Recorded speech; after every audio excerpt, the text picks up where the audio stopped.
जावेद और आप देख रहे हैं बीकेएम।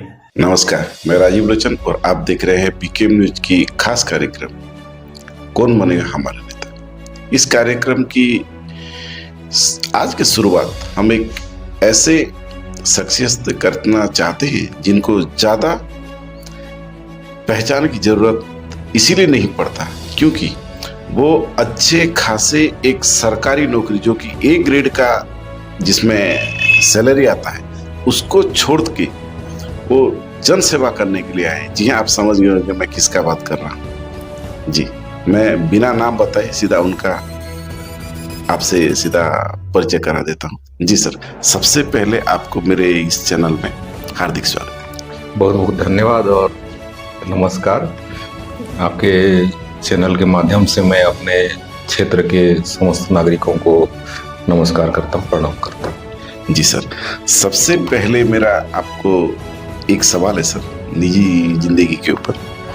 मुझे ये बताइए सर, आपके यहाँ जो बाल बच्चे हैं, जो मैडम हैं, उन लोगों के साथ आपका अभी कहाँ पे रहना, कहाँ आपका रहना कहाँ? जी, मैं मूल रूप से तो मुंगझर गांव का निवासी हूँ जो देवोग विकासखंड के अंतर्गत आता है और मेरा बचपन भी यहाँ बीता है। हालांकि मैंने पढ़ाई शहरों में रहकर की है। मैंने अपनी इंजीनियरिंग की पढ़ाई भोपाल शहर में की। उसके पश्चात मैं बाहर में नौकरी करता रहा, मंडला में, धमतरी में, और छत्तीसगढ़ में ही निवासरत हूँ। और गांव से मेरा लगातार संपर्क बना रहता है, मैं आता रहता हूँ। और विगत 2 वर्षों से जब से मैंने BRS लिया है उसके बाद से मैं लगातार अपने गाँव में रहता हूँ। आपके बाल बच्चे के बारे में थोड़ा बताएं। जी, मेरे एक ही बिटिया है जो इंजीनियरिंग ग्रेजुएट है, अपनी नौकरी की तैयारी कर रही है, और मेरी पत्नी भी सास की सेवा में। जी, हमारे जो दर्शक हैं बीकेएम न्यूज के, वो लोग एक चीज जानना है, मतलब कई दिनों से मेरे पास उनका फोन भी आ रहा था कि आप एक बार आपका इंटरव्यू करें, उनसे एक सवाल जरूर पूछे। वो सवाल दरअसल ये है कि आप अच्छा खासा A क्लास जो नौकरी है उसको छोड़ के आप जन सेवा के लिए क्यों चुने, क्यों, उसका मुख्य वजह बताएंगे 2-4 जो भी आपको लगता है कि जिस कारण आप यहाँ आए। मेरे पिता इस क्षेत्र में कांग्रेस के जाने माने नेता रहे हैं, श्री महेश्वर सिंह कुमार जी, और लगभग 20-22 वर्षों तक वो देवोग ब्लॉक कांग्रेस के अध्यक्ष के रूप में काम किए हैं। संगठन में लंबा समय उन्होंने कांग्रेस के पार्टी में काम किया हुआ है, और उन्होंने यहाँ बिंदानवागढ़ क्षेत्र से कांग्रेस के टिकट पर चुनाव भी लड़ा था, हालांकि वो चुनाव नहीं जीत पाए। मैं 15 वर्षों से हमारे जो सामाजिक संगठन है अखिल भारतीय गुणाना गुण महासभा, उसके राष्ट्रीय महासचिव की हैसियत से समाज में काम कर रहा हूँ। और बहुत सारी ऐसी संस्थाएं जो पिछड़े समाज और जनजाति समाज की समस्याओं को लेके अपना काम करता है, उसमें मैं काम करता हूँ। तो समाज सेवा से जुड़ना मेरा कोई अचानक किया हुआ फैसला नहीं है, मैं बहुत लंबे समय से काम कर रहा हूँ। हाँ, मैंने ये जरूर तय किया कि अब मैं पर्याप्त शासकीय सेवा कर चुका हूँ और जीवन का जो दूसरा भाग है उसे मुझे अपने क्षेत्र और अपने क्षेत्र के लोगों की सेवा में बिताना चाहिए। ये सोचकर मैं नौकरी छोड़कर राजनीति की तरफ मुड़ा। आपकी जो अनुसूचित जनजाति के जितने भी बच्चे मैं देखता हूँ सर, मैं तो गरियाबंद जिला ही नहीं, मैं पूरा राज्य को कवर करता हूँ, उनका एजुकेशन का जो ग्रेड होना चाहिए उतना नहीं है, ऐसा क्यों? जी, वो एक ग्रामीण परिवेश में ज़्यादातर निवासरत हैं, अनुसूचित जनजाति या पिछड़े वर्ग के जो भी समुदाय हैं, और शिक्षा के क्षेत्र में हालांकि हमारे बचपन में हमने जो देखा है उनसे अब चीज़ें बेहतर हुई हैं और सुविधाएं भी बेहतर हुई है स्कूलों में। तो अभी के पीढ़ी में थोड़ा सुधार तो हुआ है, रफ्तार पकड़ा है एजुकेशन का, जो हमारा जो प्रतिशत है वो भी बेहतर हुआ है। और हम लोग जो सामाजिक संगठन में कार्यरत हैं, हम लोग भी प्रयास करते हैं कि जो शिक्षा के क्षेत्र में काम कर रहे लोग हैं और जिन्होंने शिक्षा के माध्यम से बेहतर सफलता हासिल की है, उन्हें बुलाकर उन्हें मोटिवेट किया जाए, उन्हें इस बात की जानकारी दी जाए कि एजुकेशन से क्या हासिल किया जा सकता है, ताकि वो आगे पढ़ाई लिखाई की तरफ प्रेरित हों। ये ठीक है कि ग्रामीण क्षेत्रों में अधोसंरचना की थोड़ी सी कमी अभी भी है, वो सभी समाज के लोगों को इसकी परेशानी है जो गांव में निवासरत हैं। तो जितने भी पिछड़े वर्ग के लोग सर, जो भी मतलब अभी कामकाज के अभाव में दूसरे प्रदेश भी काम करने के लिए चले जाते हैं, या रोजगार की कमी आप ऐसा मान के चलिए, उनका रोजगार को बढ़ाने के लिए क्या आप कदम उठा सकते हैं आने वाले दिन में? हम लोगों ने पिछले सालों में करियर काउंसलिंग और उद्योग व्यवसाय के लिए मार्गदर्शन भी समाज के युवाओं को दिया है। और मैं केवल समाज की बात नहीं कर रहा हूँ, मैं सभी समाजों की बात कर रहा हूँ। ऐसे समाज जो ग्रामीण क्षेत्रों से आते हैं, उन्हें इसकी जरूरत है, और इसकी कोशिश मैं पूर्व में भी करता रहा हूँ। जहाँ तक बेरोजगारी का सवाल है, तो ये तो देशव्यापी समस्या है, और पिछले 60-70 सालों में बेरोजगारी का जो दर है सबसे अधिकतम भी है। ये मैं नहीं कह रहा हूँ, बल्कि जो भारत सरकार के जो आंकड़े हैं वो कह रहा है कि अभी भारत में सबसे ज्यादा बेरोजगारी है। तो ये तो देशव्यापी समस्या है, किसी एक क्षेत्र विशेष या किसी एक जाति या समाज विशेष की समस्या नहीं है, और इसको तो सभी वर्ग के लोगों को मिल के ही हल करना पड़ेगा। जी, अभी कुछ राजनीतिक सवाल आपसे करना चाहूंगा। मेरे दर्शक जानना चाहते हैं, खासकर आपके लिए, कि अब जो अपना जो नौकरी को छोड़ के आप जो राजनीति में आए और कांग्रेस में ही ज्वाइन किए, ऐसा क्यों? आप तो बीजेपी में भी जा सकते थे, कांग्रेस ही क्यों?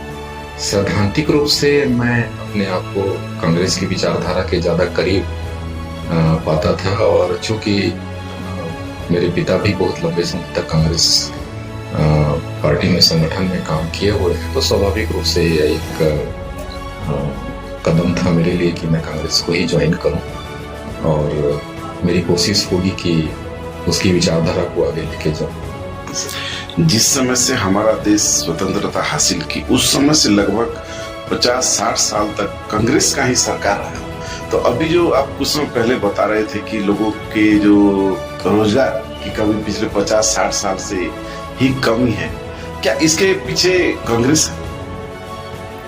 जी नहीं, पिछले 10 सालों में माननीय नरेंद्र मोदी जी प्रधानमंत्री हैं, अभी ये उनका तीसरा कार्यकाल है, और ये देखा जा रहा है कि उनकी गलत आर्थिक नीतियों के चलते जीडीपी भी 2% नीचे जा चुकी है। ये अभी पिछले तीसरे तिमाही के आंकड़े भी आ गए हैं, और जो आरबीआई का अनुमान था उससे 2% नीचे है, और बेरोजगारी दर भी जैसा मैं पूर्व में कह चुका हूँ हाईएस्ट है। तो डीमोनेटाइजेशन और गलत आर्थिक नीतियों के चलते ये जो अभी हमारे पास अर्थशास्त्रियों के जो आकलन आ रहे हैं कि अमीर तो अमीर होता जा रहा है, गरीब और गरीब होता जा रहा है, और बेरोजगारी का दर जो है बढ़ता जा रहा है, डॉलर का भी कीमत बढ़ता जा रहा है, आप पत्रकार भी बेहतर जानते हैं। तो ये एक सरकार की जो गलत नीतियां हैं उसका असर है। बेरोजगारी हमेशा के लिए समाप्त हो जाएगी ऐसा तो नहीं है, लेकिन उसकी दर नियंत्रित नहीं हो रही है, बेलगाम तरीके से बेरोजगारी बढ़ रही है। सर, आज से 5 साल पहले, या फिर ऐसा मान के चलिए जिस समय भूपेश सरकार का यहाँ पे छत्तीसगढ़ में जो भूपेश सरकार का जो यहाँ पे राज चलता था, उस समय ऐसा कुछ आप काम बता सकते हैं सर जिसमें लोग काफी खुश थे? जी, माननीय भूपेश बघेल जी की जो सरकार थी, उन्होंने अपना सारा ध्यान जो है ग्रामीण इकोनॉमी को डेवलप करने के लिए लगाया, जो कि हमारे राष्ट्रपिता महात्मा गांधी जी का भी सोच था, और उन्हीं विचारों को लेकर सरकार ने काम किया था। धान का कीमत जो है, रिकॉर्ड कीमत जो है भूपेश सरकार ने किसानों को दिया। गांव के जो भी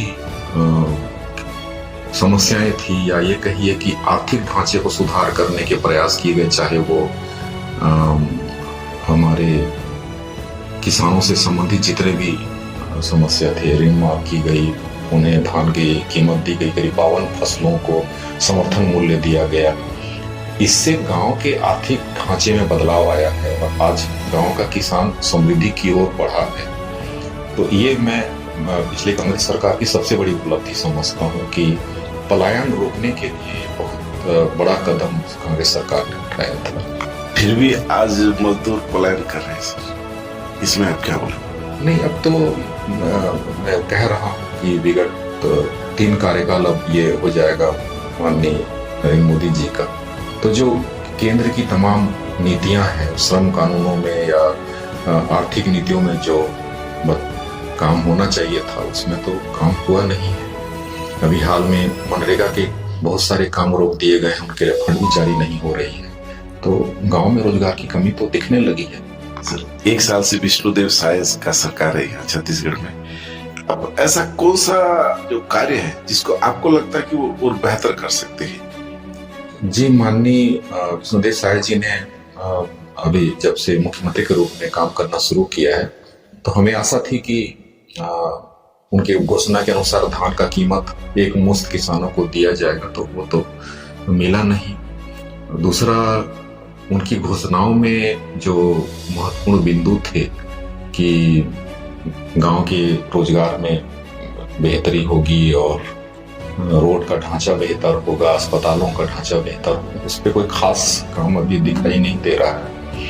हम जिम्मेदार विपक्ष की भूमिका में हैं और निश्चय ही इन मुद्दों को लेकर सरकार का विरोध करते रहेंगे। जी, स्वास्थ्य सुविधाओं के लेके आप जो भाजपा जो अभी सरकार है, स्वास्थ्य सुविधाओं को लेकर आप क्या अपना विचार रख सकते हैं कि उनको आप क्या ऐसा सजेशन दे सकते हैं जिससे स्वास्थ्य सुविधा को वो भाजपा सरकार वो बेहतर कर सके? देखिए, स्वास्थ्य सुविधाओं में सुधार करने के लिए जो ग्रामीण ढांचा है, ग्रामीण स्वास्थ्य के मामले में जो काम किया जाना चाहिए, खास करके मितानिनों का मानदेय को सुधारना चाहिए था।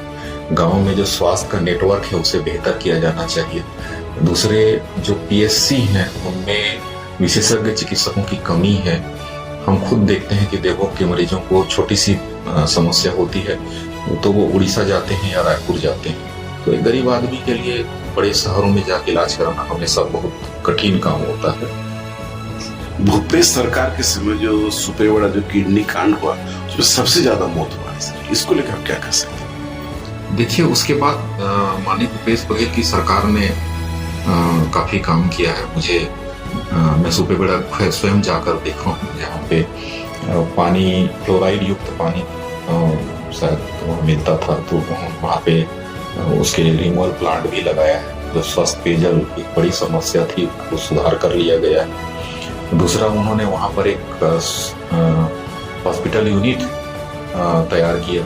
सुपेबेड़ा के लिए स्पेशल यूनिट जो है तैयार की गई है, जिला अस्पताल में भी है और हमारे देवों के स्वास्थ्य केंद्र पे। लेकिन इसको चलायमान रखना और इसको सक्सेसफुली रन करना आने वाली सरकार की जिम्मेदारी है। अगर वो इसको कंटिन्यू करती है तो ये जो किडनी की जो समस्या बढ़ी है वो उसको नियंत्रित किया जा सकेगा। जी, अभी मैं कुछ चुनावी चर्चा करूंगा आपसे।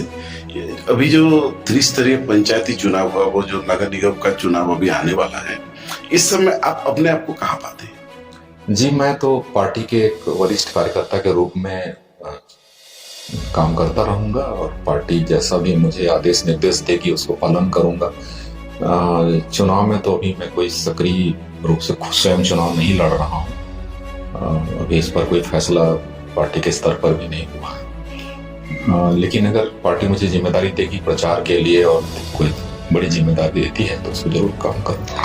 आने वाले दिनों में कुछ बड़ा स्टेप जैसे विधायक बनना या फिर सांसद बनना, ऐसा कुछ मन में चल रहा है क्या आपका? जी, राजनीति में तो हर व्यक्ति चाहता है कि वो और बेहतर पदों पर जाए काम करने के लिए, और पद सिर्फ एक तमगा है। मैं समझता हूँ सेवा के लिए किसी पद की आवश्यकता नहीं है। मैं समाज सेवा पहले भी करता रहा हूँ और लगातार करता रहूंगा। जनता का आशीर्वाद मिलेगा तो शायद वो भी अवसर आएगा और हम काम करते रहेंगे। जी, कभी मन में ऐसा लगा कि अच्छा खासा नौकरी छोड़ के मैं राजनीति में आया हूँ, और जहाँ पे कभी थोड़ा सा आपको खुद को ऐसा लगा है कि नहीं, मेरे को नौकरी ही करना था? जी नहीं, मैं अपनी शासकीय सेवा से संतुष्ट हूँ और अपने इस जीवन से भी संतुष्ट हूँ। मैं अपने क्षेत्र की सेवा करना चाहता था और मैंने अपने मन का सुना है, अपने परिवार को पूरे विश्वास में लेकर ही फैसला लिया है। और इस बात के लिए मुझे कोई गिला नहीं है कि मैं नौकरी छोड़कर क्यों आया।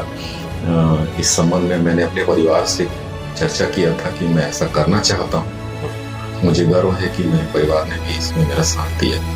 चलिए, और बीकेएम न्यूज का टीम भी आपका जो भविष्य है उसका अच्छे तरफ से और विकसित हो सके, खासकर राजनीति की ग्राउंड में, ऐसा हम लोग कामना करते हैं। धन्यवाद जी। कल और किसी महान हस्ती से आपका मुलाकात कराएंगे।